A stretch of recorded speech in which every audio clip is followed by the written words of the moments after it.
Recess time! Binaon ko na naman itong Milk Classic.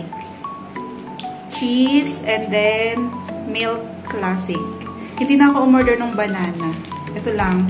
Pero kagaya nga ng sinabi ko sa isang video, mas nagustuhan ko yung cheese na flavor kaysa dito sa hina-hype nila na milk. So, minsan kapag may nakikita tayo online na nire-recommend na mga pagkain, mas okay talaga yung umorder ka din para alam mo kung ano talaga yung mas preferred mo na flavor. Ako ito, kung familiar kayo dun sa Barquillos na chichirya, pero tinatawag din siyang lumpia. Diba? Yung bilog na may butas sa loob. Singhaba din nito. Yun yung same lasa niya, yung chichirya na Barquillos or lumpia na cheese.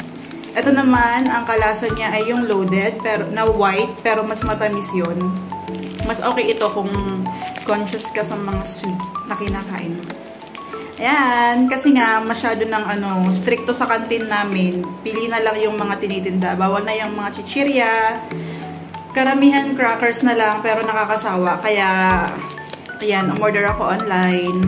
Let's eat. Ay, mayroon din pala akong macaron soup na mainit. Let's eat.